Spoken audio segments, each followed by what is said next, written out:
Hey y'all, you're listening to the Immersion podcast.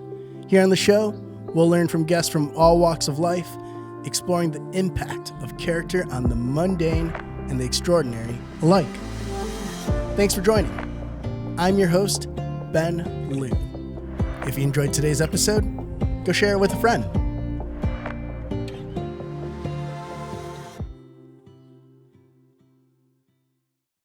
Alrighty, folks. Today, I have with me my good friend, James Taveggia. Did I say it right this time? Taveggia. Dang it! It's all good, baby. It's all good. One more time. Taveggia. Taveggia. Taveggia. Yep. Think veg. Veg. Yeah. Taveggia. Got it. Yep. Would you like me to reintroduce that? Nope. Don't care. Don't care at all. I've known James through a great circle of friends, a lot between business mentors and just really solid people in my life. And James, why don't you introduce yourself and tell us about who you are, what you do, family life, different things like that. Yeah, cool. James Taveggia. I work for a company called Caliber Home Loans. I went to school for finance, didn't really know what I was going to do, found mortgage at the ripe age of 24, and I think within a month into that, I knew that not only was I good at it, but it was definitely something that I could do long term. And, 19 years later, I'm still here. I have a 16-year-old son, very proud. He'll be a senior next year. He goes to Eisenhower High School. Seems surreal, right? I've got literally a senior going into high school. Only son, only child I have. Unfortunately, his mother and I did not work out. Tough road, no doubt about that. It's helped shape who I am, so I don't take it back by any means. But nowadays, we get along great, talk regularly. And I've been remarried now for, it's 3.5 years on the 18th of this month. So, oh, no way. Yeah. Amazing. Yep. So I have an amazing wife. We dated for 8 years before I put that ring on her finger because I wasn't going to take any chances. Yeah, understandably. This time, and although we're very similar, we have our back and forth, and we're both bullheaded, both Taurus, if that's a thing. I believe it is because we literally fit the profile of a Taurus, like verbatim. But I wouldn't have any other way. She's a hard worker. She loves me. She loves my son. She's loyal to a fault. And in my experiences in my life, that's been extremely important. Absolutely. What is it about loyalty that really resonates with you? I just think there's a lot of different shortcuts people can take in life. I believe in integrity. I was raised by two amazing people. I got really fortunate in the DNA, who you're born to, genetics department. My parents are still married today. And come on. Yeah. I think now, 45. I think, this will be their 45-year anniversary this year. Smokes. That's awesome. Yep. I was the first of 3 boys. I have 2 brothers, all boys. And my dad was the workhorse, AKA me. And my mom, although she did odds and ends when all 3 of us went back to school, she primarily kept the house down, raised us. Mm-hmm. All 3 of us worked, pay taxes. Nobody ended up in jail. So I think by today's standards, my parents did a pretty good job. Yeah. But a little bit more old school. My dad's 65. I think my mom's 63. There's 2 years difference. But morals, integrity, doing the right thing, it's what literally we were taught. Yeah. Yep. So I'm definitely a little bit more aggressive, I think, than probably both my brothers and my father in life. But all of the strings, all of the stuff that's put me together is solely based on my parents and experiences growing up in life. Oh, man. Do you have an early memory of when loyalty and integrity really mattered to you? Or when it dawned, you're like, oh, this is something I'm going to adjust? Yeah. So as crazy as this sounds, it's extremely vivid. Toys R Us, Hall Road and Shaner. That one? The one that's no longer there? Yep. So my parents, they take us there every once in a while. And for whatever reason, on this particular day, there was this Granny Gross action figure from Ghostbusters. It was back when Ghostbusters was huge. I'm thinking I'm 8 or 9 at the time. Yeah. My brother Joe would have been 5 or 6. And I asked my mom, I really wanted this Granny Gross action figure. And she's like, no, not today, Jamie. Back then I went by Jamie. Fair. And I just, in my mind, I wanted this thing so bad I was going to figure out how to get it. Yeah. But at the same point in time, I wasn't going to put myself at risk. So I made my 5-year-old brother take Granny Gross stick it down his shorts with his T-shirt covering up. Oh my God. And we walked out of the store. We get in the car, and I take the Granny Gross for my brother, and I'm getting ready to open up this action figure, and my mom looks over at me. She's like, Jamie, where in the heck did you get that? Oof. I'm like, it was Joe, Mom. Joe took it. Actually, it would have been Joey back then. Fair. And my brother's like, no, Mom. He made me take it. So I remember my mom got super ticked off, grabbed me by my hand, grabbed the Granny Gross, marched my ass right back in the store. She's like, you're going to walk in there. You're going to tell them that you stole this. You're going to apologize, and you are grounded, Jamie. Oh. And I just remember that, I mean, I'm a kid, right? I knew right from wrong. I knew what I was doing wasn't the right thing. But I just remember my mom and her reaction and how disappointed and upset she was and being marched back in the store and the embarrassment that I felt and having to explain to a store rep about how I stole this toy. It's like the earliest memory I have of like, no. You don't. Things in life aren't free. You work for what you are supposed to have.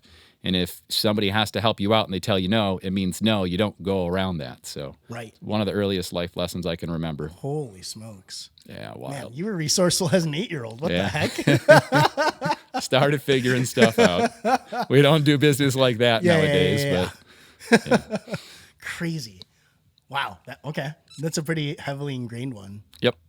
So then how do you think that how do you think you built upon that as you got older? So I can tell you I never stole again from that point. Definitely made more mistakes in life. Plenty of mistakes. I had a hard road post my first marriage, divorce. I was in and out of court for custody battles for the majority of my son's young life.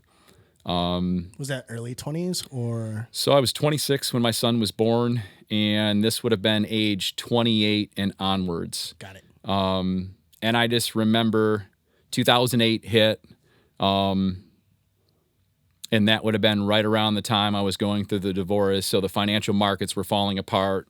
It's part of my business. I'm right in the middle of it. Yeah. You know, values are cut in half almost immediately. You can't do a mortgage. And I'm also going through this divorce.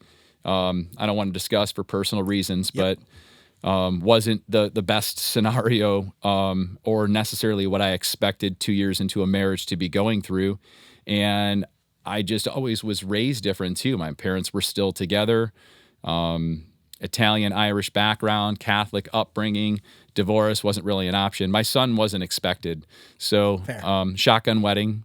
At the time, I felt that was the integral thing to do. And I loved her. I mean, I truly did. So what can go wrong? Well, I found out real quick what can go wrong. So I think that really helped shape me, because when I look at problems that I deal in life right now, I mean, there's literally nothing that can replace some of the stuff that I went through during those years. That really helped shape and form my character. And it's taught me to lean into your problems, not run away, just be prepared for anything and everything. Mm-hmm. And I think the most important message that I could deliver to anybody is that there's times in our life, even today, where you feel like, God, this is just horrible. Like, why is this happening to me? But I've had those days, and then all of a sudden, the next day, it's a freaking better day. And those mass feelings that you hold and these pitfalls that you think you're never going to get out of, and you're the only one dealing with it, well, I mean, it's bullshit. Everybody is dealing with pitfalls. It doesn't matter how extreme yours are compared to the rest. There's somebody out there that tops you, somebody out there that tops them. Right. And I think going through that in my life just helped form and shape my mind to understand that tough times are going to happen. But if you consistently push through, it always ends up better. I've had highs, I've had lows. Nowadays, life's pretty damn good. Come on. That's awesome. Do you think that's where you got this really great skill set of navigating difficult conversations?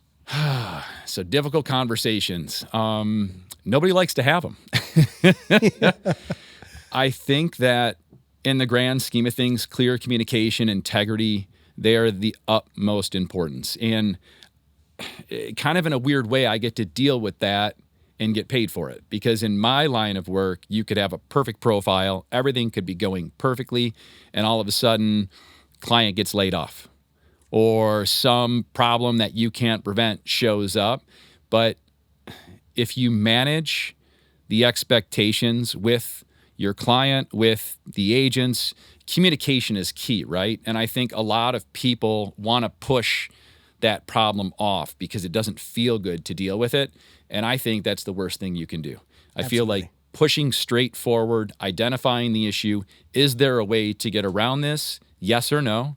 More times, believe it or not, there is. Even when you don't think there's an answer, there is. There's a way to work it out. And I have found out more and more as the years tack on that just tackling the problem up front, being very clear and transparent, direct, but doing it in a professional or nice manner, whether it's in the form of business with a client or whether I've got to sit down and have a hard conversation with my son. Right. I mean, he's another great example. I love him. He's an amazing kid for the most part, but he's also 16. He's going to make dumbass mistakes, just like you or me or anybody else did growing up. Yeah. And I think the hardest thing for me with my son and coaching him is the tough love part. Because, man, it just doesn't feel good to see him upset, even when he deserves it. Right. I had to ground him for an entire summer, 1 year. No, entire summer? He just got in with the wrong crowd of kids, was doing the wrong things. His grades were slipping. His priorities were not where it was. And he made a final mistake, and that was it. And I cut him off. I grounded him for the entire summer. Holy smokes. Lo and behold, right now, all A's and B's last year. He still gets into a little bit, but no phone calls from police officers or anything like that, like acceptable levels. Yeah. And I mean, I really do. He stopped hanging around with that crowd, got new friends, and today his life is better off. But it was a tough decision for me to make during that time, because I am so close to him. I don't want him to be disappointed or feel that he's, chained to the house, but it was necessary. Yeah, absolutely. And I think what's important for listeners to know is hey, the clear communication isn't just a business thing. No. It's a thing that should be really augmented into your entire life. It's a lifestyle. Right? Yeah. I've got this personal value that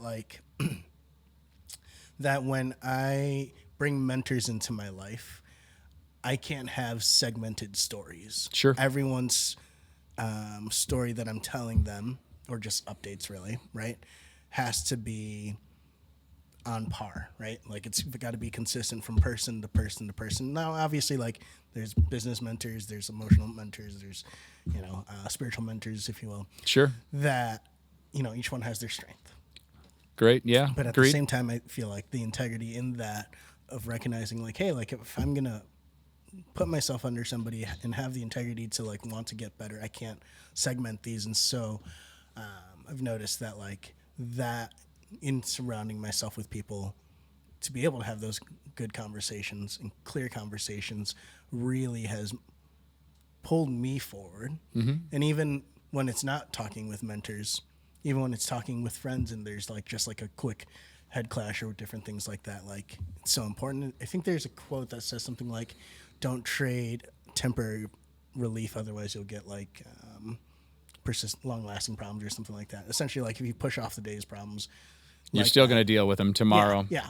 And that's, honestly, I love that you said that, because it goes along with my thought process too. When you push them off, they snowball. Mm-hmm. And it might happen minimally, but eventually you had this problem that you could have identified up front and taken care of it. Now it's this big, huge snowball that's rolled down the hill. And then at that point in time, you've lost integrity. You've lost respect from all those around you, because especially in situations when it comes to work stuff, it's well, you've known about this for how long? And you're now just identifying this problem. And it's the biggest mistake professionally that loan officers make, just not getting out in front of that issue. And they have no idea there could have been a solution presented by the client, because we always go in our mind and think of the worst as human beings. I'm a glass half full guy for sure. I'm definitely not worried about the sky falling down type situation, but there are different things that we experience in life that at face value, we think it's a lot worse off than it is. And if you just dig into it a little bit, normally there's some kind of a solution and it's really not that big of a deal. But if you don't just get out there and just don't dance around the problem, right? Be direct. Say what you mean what you say. Have those conversations, those hard conversations, to ultimately get through that issue. And you'd be surprised. The outcome is normally more favorable than not. For sure. Do you feel like in your line of work, like a lot of guys in your industry particularly struggle with having those clear communications because there's so many numbers involved and then emotions on top of that and hopes from people? So it's such a loaded question because there's so many different aspects, I think, in what we do. I think there's probably a lot of loan officers that don't truly identify and understand guidelines per se. And they think going into something that they're able to do this and then find out they can't. And so there's that fear of, now I've lost credentials. Now this agent may not refer another client to me. And, the funny part is it doesn't matter how long you're in this business. Guidelines are constantly changing the rule book of whether or not you're approved for a mortgage. And even I goof them up. And I mean, I know my stuff very well. But character is being able to say, hey, this is my mistake. I screwed this up. It is all on me, but I'm going to do everything in my power to fix it. Absolutely. Who's going to get mad at you for that? Have you ever made a mistake? Oh, yeah. Everybody has. Absolutely. So is the client that you're talking to. Now, sometimes these mistakes can cost people quite a bit, but at the same point in time, you still have to have accountability and integrity. You still have to have faith in the process. At the end of the day, we're all human. We're all going to make mistakes. Absolutely. Just get ahead of it. Yeah. No, that's awesome. I always think of the fact like we're adults. We get to make our own decisions. Mostly, sidebar. Actually, we'll get to that in a moment. But I always think of this thing of as adults, we get to own the rewards and consequences of our actions. Mm-hmm. And even better than that, we also get to make mistakes, but we also clean them up or get to clean them up. Yeah. Right. It's sometimes that helps define your character better than if you hadn't made the mistake at all. Right. All that ends well is well. Right. And when you can come out on top, it can be powerful. Right. Because then it's because I think if you don't fail, you end up just trying to save face versus hey, can I just do the right thing? Right. Yeah. And obviously there's a big delineation in that, even if at the slightest seam. Sure. 100%, man. No, I agree. Those are wise words. But back to mostly being adults, you're a big Marvel fan. Yeah, that's why I say mostly adult. Yeah, it's funny because every time I show somebody a picture of my collection or what I've got going on in my basement, I'm like, man, is this guy going to think I'm super weird now? So far, they've all lied about it. Everyone's been super kind. It's really cool. Or been into it cool enough. But I'm super into the whole pop culture genre, superheroes, Marvel, DC, anime. Yeah. Something my kid and I have been able to share because I've been into it since I was a child. And, obvious take, he's going to be into it as well because he's with his father, full-time past kindergarten type deal. And we go out and see all the movies on pre-opening night. We go out there on Thursday. Yep, absolutely, man. That's so awesome. Yep, so we kind of have that thing that we form together. That's so cool because I feel like in your scenario, it's such a rarity because I feel like older men between my age to yours that are as big of fans aren't necessarily always the most driven in life. Sure. Or most disciplined in life, just from the gaming aspect to whichever. I figured out for myself by 22, 23, I'm probably 24. If we're honest here, 25. The years are slipping apparently. That I'm I can't play video games anymore. Yeah. Because if I do, I will absolutely waste time and let it suck me away because it's just an instant gratification thing of dominating at Call of Duty. Right? Sure. Or whichever the hot game might be. And I think that's super cool when you yourself are able to realize okay, I still know how to get stuff done during the day, still know how to have relationships, friendships, still go out and actually have fun and not whichever. Be stuck in that world. Yeah. Because it's because I think it's so easy to be sucked into that where the discipline you're showing to yourself as well as your son is going to be, I don't know, I think it's just super cool. Yeah, well, thanks, man. Yeah, I think anything in life, you have to be able to prioritize. Work and family first, for sure. You have to make sure that everything's done Absolutely. before you start taking part in that. And I love the outdoors, not as much as you do. I just throw myself in it, that's all. Camping trips, I got a lot of those growing up, so I grew to love the lakes, the woods, hiking.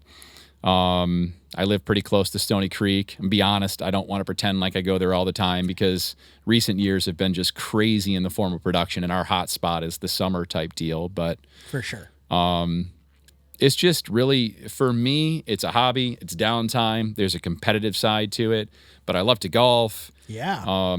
I'm a social butterfly for sure. I like to be out with my friends. I like to see my family as often as I possibly can. My immediate family, like my father, mother, brothers, we all live in Shelby. We're all a couple of miles square radius around each other. We try to get together most Sundays. It used to be every Sunday, but now there's more and more grandchildren coming, and it's a little bit tougher for everybody to get on that same schedule every Sunday. But, I mean, for a long streak, every Sunday, rain or shine. Come on. Oh, yeah. We're at one of the brothers or mine or my parents' house. And as our families grow, obviously people are going to have other families as well, right? So they have to spend time with their significant other family too. But we still get together. Holidays, doesn't matter. Up until I got married, this is actually kind of crazy, and this is round 2, right? Up until I got married, I'd go home to my parents' house on Christmas Eve and sleep in my old bedroom.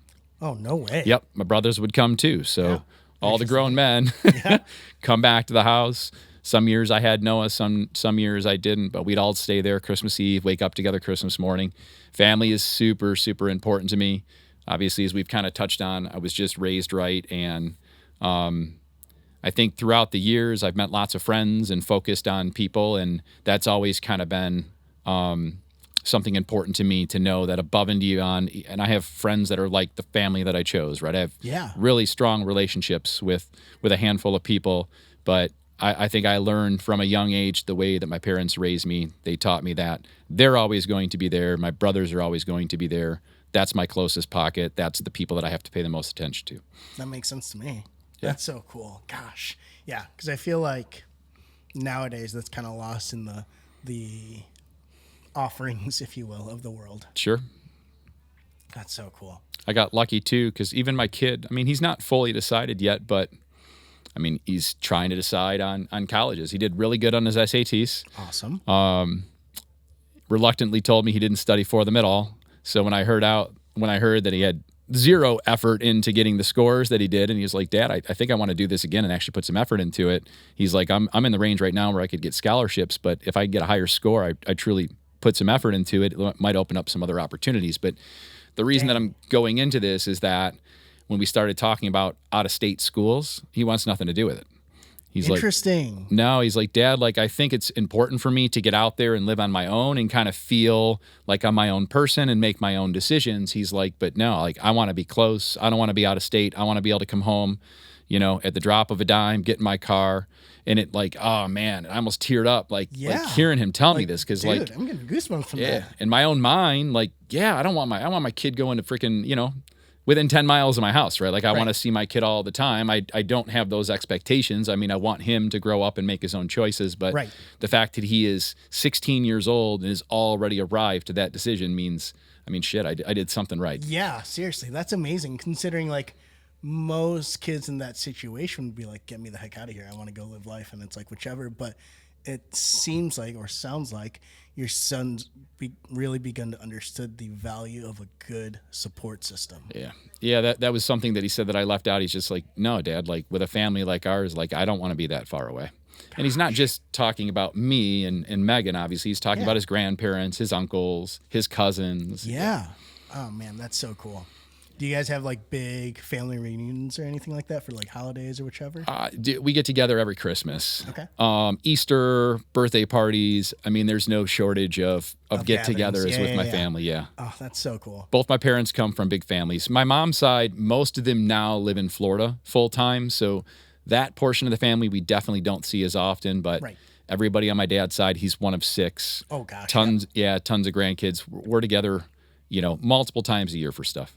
Then do you yourself remember like as a kid also having Like that many gatherings? Best Christmases, man. That's I mean, so awesome. my parents would spoil the crap out of us to start, right? Yeah. But then you'd go over to like both sides of the family, and my dad's one of 6, my mom was one of 5. You get gifts from all the uncles, I mean, grandparents, all that Yeah. stuff. So like, yeah, I mean, every Christmas it was like, yes. Okay. That's pretty awesome. Man, there's something about a huge family dynamic that is super cool to be immersed in.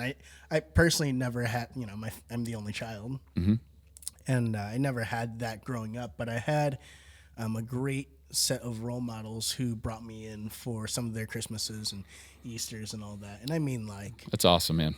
main family was 4, 5 immediate children with like 4 or 5 adopted children. Oh, And wow.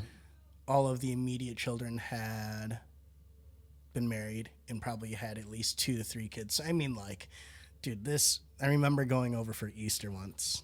I think it was my first Easter with them. Mm-hmm. And there we, sat at this big dining room, and I'm like, oh no, not like a dining room for like, maybe 10, 12. It was like, it sat everybody. Yeah. Maybe not the smallest of kids. They had their own, kid table, whichever. Yep.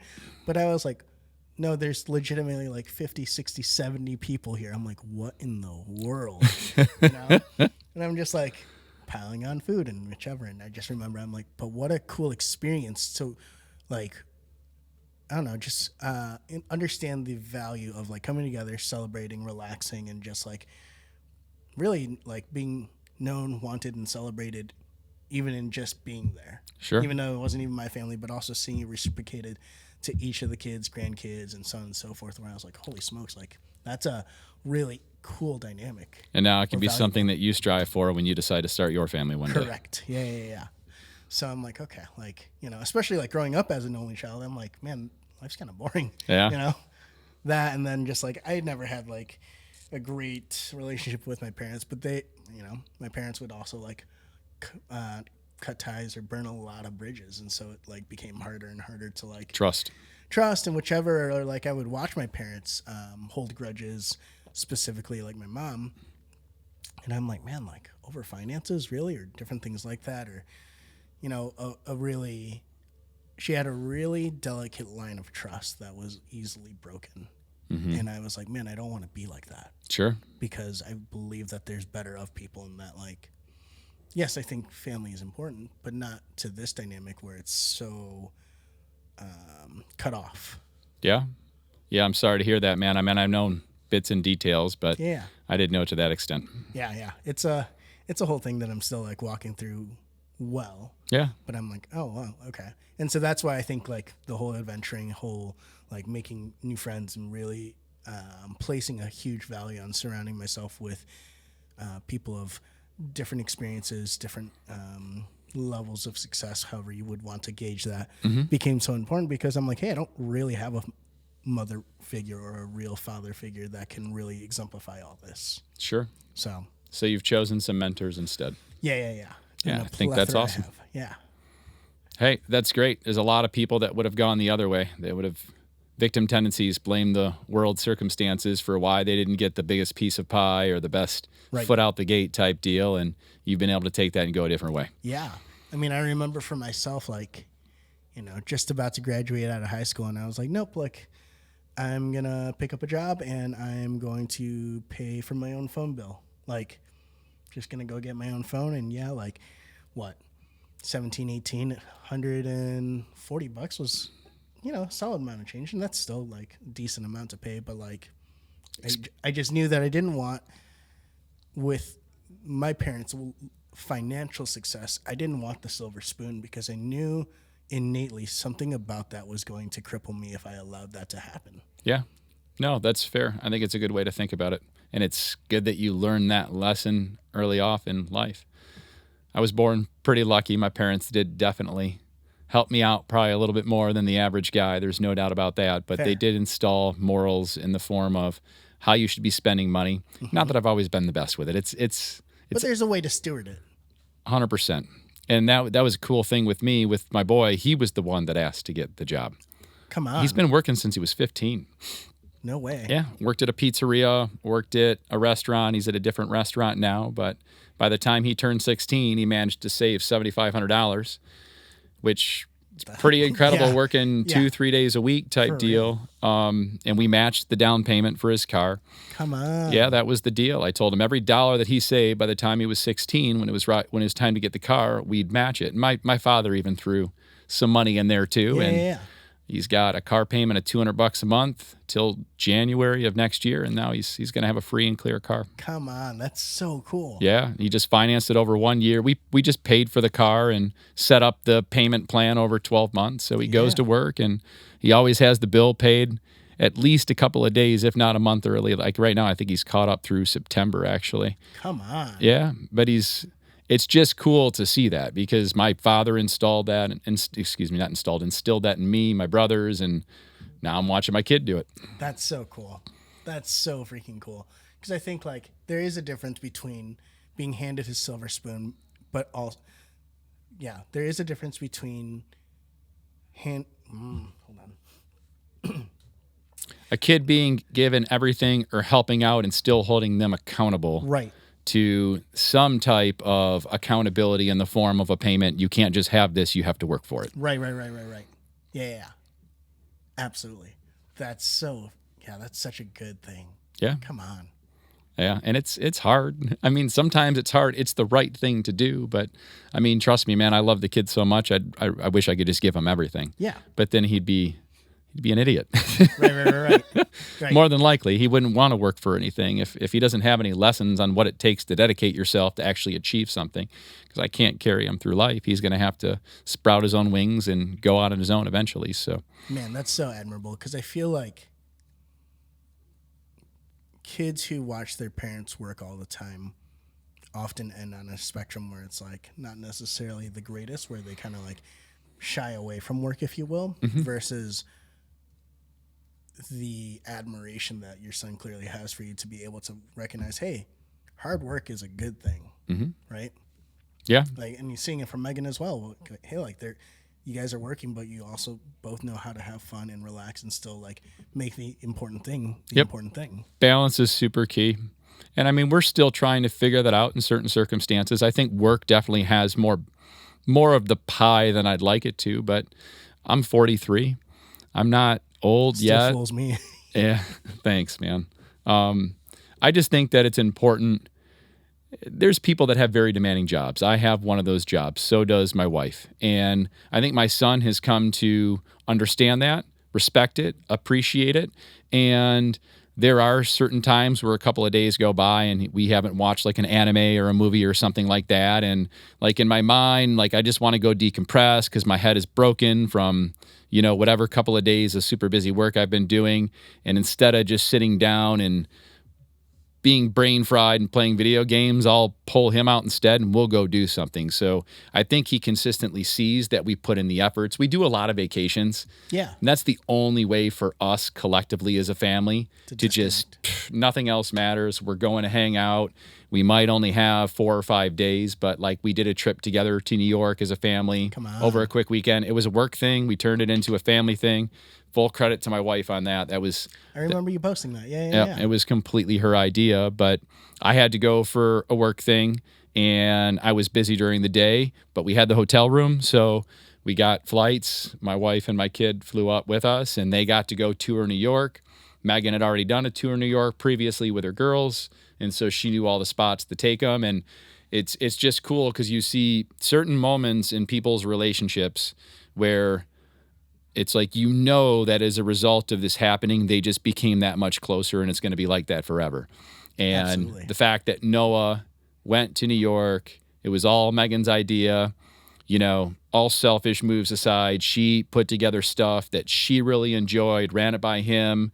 Is this what you want to do or is this what you want to do? And they literally came up with a schedule that was a little pre-educated because she had already done the stuff, but based on what he wanted to do.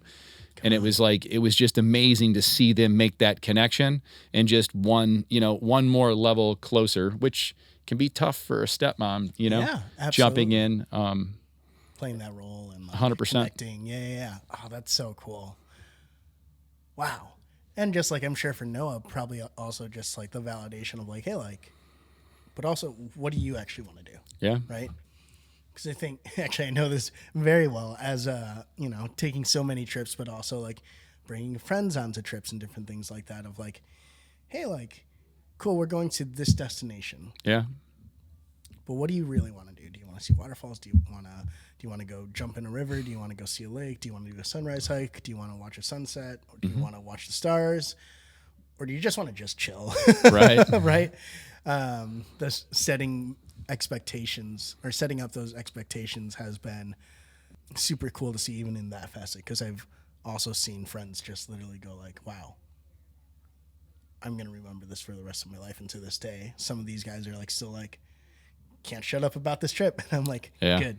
And now they're, getting ready to take their family on their first small trip. And I'm like, cool. I think that's amazing. Yeah. Yeah. It's a good way to be able to truly separate. I might have to deal with some phone calls here and there, but in the grand scheme of things, my attention's on my family. Yeah. And that's just, I don't know why. That just seems to be the way that with us, because if at home, I'm distracted, there's a million things going on, but the vacations have definitely helped us keep close, and it allows us all to have that personal time together. And then it's not as bad when, the next 4, 6, 8 months, whatever, go by, and it might be a little bit more work heavy. That's so cool. And it's cool to see you talk about Noah so lovingly, where it's like, I've met some people where they talk about their kids and they kind of, jokingly go like, oh, I've got to go take care of like the Rugrats, but like never really like talk about their kids to a level of like such, I won't say admiration, just appreciation. I guess. Endearment. Yeah, endearment. There we go. Yeah. Because just upon my own experiences, I've seen, sadly, people almost resent how much time their kid takes away from their work. And I'm like, man, like that just feels really oof. No. If anything, I have like feelings of guilt, resentment, because transparency, if I was completely financially independent, I would do nothing but hang out with my kid. We'd be playing video games, we'd golf, we'd probably have some other stuff that we do in between. But for me, it's the opposite. Like, I freaking love that kid so much. And he's not even a kid anymore. He's like freaking half a man. He's 16. He's almost my height. Yeah. He's got the deep voice. Adam's apple sticking out like mine. Thank God he looks way more like his mom than me. Gorgeous, luscious hair. He actually has a butt. But he's now into working out. That's another thing we do. We lift together. Come on. Oh, yeah. He's like super obsessed with it. So it's, I think most of my good habits I'm watching them appear in my son, and maybe some of the bad habits, not so much. And that's kind of good as a father to be able to see too. And sharing experiences and, hey, you don't want to do this because I did this. And you know what? Kids are going to make decisions for themselves. And absolutely. We've had plenty of conversations where don't freaking do this, and he does it. And then, well, shit, that's what happened, right? Like, that's why I told you. Right. But I think because, not that like I was a super young father, but for my generation, 26 years old, having a son, that's still pretty young. And I feel like that's been something that's been on my side because I can still relate. I'm not so far out from that realm. Like my father and my father was younger, but the stuff that I was into, he wasn't into. And I think maybe video games and pop culture and a lot of that stuff, I think subconsciously, the reason that I enjoy it so much is because I know my son enjoys it a lot. When he was young, like we're playing Fortnite together. Yeah. He's obsessed with the video game. I wanted nothing to do with it. Right. He brought me into it. Him and I start playing. Now I'm obsessed with the game.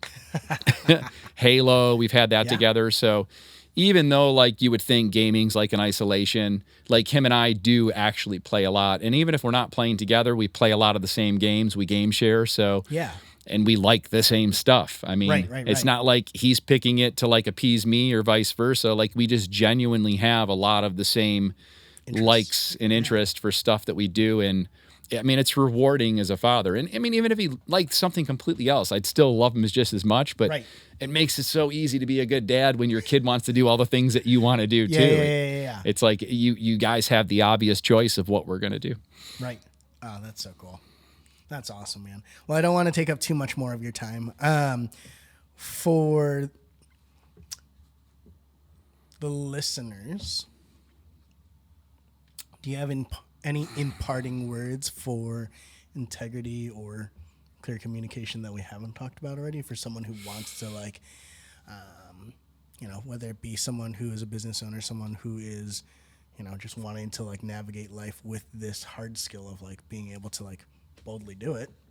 Yeah, I think I think you have to be honest with yourself, and there's no one out there that doesn't actually have the ability to look in the mirror and be very honest with themselves. Like, I feel like we tell ourselves little white lies to get us through the day all the time, but you have to be just very transparent and honest with yourself before you can be very honest and transparent with everybody else.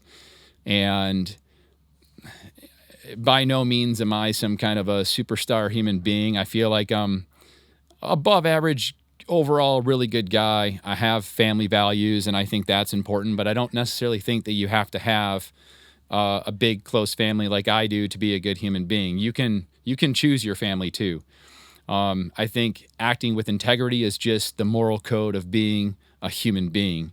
It's the simple, messages that were delivered as kids, like, don't do something to somebody that you wouldn't want done to you, kind of a deal. It's just doing the right thing.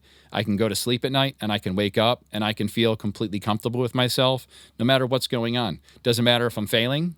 Doesn't matter if I'm winning. As long as I keep that consistency in the fact that I know I'm going to be a good person, I'm going to do the right thing. And if by happen chance I slip off or I do something I'm not supposed to do, freaking own up to it. Pay your fine, pay the punishment. Just acknowledge the fact that we're imperfect as human beings. But the most perfect thing about that is if you can acknowledge and be honest with yourself about something that you've done and face up and admit that. Oh man, like what a freaking, cloud that's lifted above you. I just think it's important, and you have to be completely happy with yourself, and you have to be doing things right by yourself in order for you to be able to nurture and mature relationships and have other people, want to be around you in that spotlight or that version of, your friendship as well. And, there's one saying that I'll leave with this podcast too, and I appreciate so much for you having me, man. Come on, a pleasure. But this is one of my favorite sayings because in my life, I really have been through a lot of tough stuff. And I've always figured out a way to get around it. And I will credit this man. His name is John Jerkovich. He was one of the first industry leaders, bosses, mentors, if you will, in the mortgage industry that I had. And I remember when I was going through some really tough times, he pulled me aside in his office and he said, "You know what, James?" He said, "Tough times never last, but tough people do. You're tough people. Keep your head up, keep pushing. I promise you, it's going to be better. Tough times never last, tough people do." And in my mind, that's like this mantra that I have, because the amount of things that I've been through that I could have just crumbled and thrown in the keys and just been like, I'm done, I wouldn't be where I'm at today. And like, I can remember some of those dark and tough times, but like, dude, I have an amazing family, a gorgeous wife, a 16-year-old son that is growing up and doing things the right way. And can you imagine if I just would have said, screw it, and not kept those thoughts and that drive and that push through? Who knows where I'd be today? So it's really hard sometimes to be able to see in front of you and understand, what is the next step. And I'm not trying to get like overly religious, but I do believe in God, and you just have to have faith, right? You have to have faith in something that you can't see. I think that applies in life as well. It doesn't matter if you know the answer. It doesn't matter how deep you're in the hole. If you just believe in yourself and have faith and keep pushing forward, dude, eventually you're going to get out and it's going to be better. And then you get to look back at those times and be like, this was nothing. This is like, I'm so far past this. My life is so better now. And yeah, I think that's just a good way to think and live. Come on. That's so good. Thanks, man. My pleasure. Thank you. Well, y'all, that's going to be it for today. James, where can people find you if they need to, if they have any questions about anything, really, character? You know what? Cell phone. That's easy. I have it with me, and it's literally all over the internet. 586-722-8800. Just like that. Awesome, y'all. Well, we'll catch y'all soon.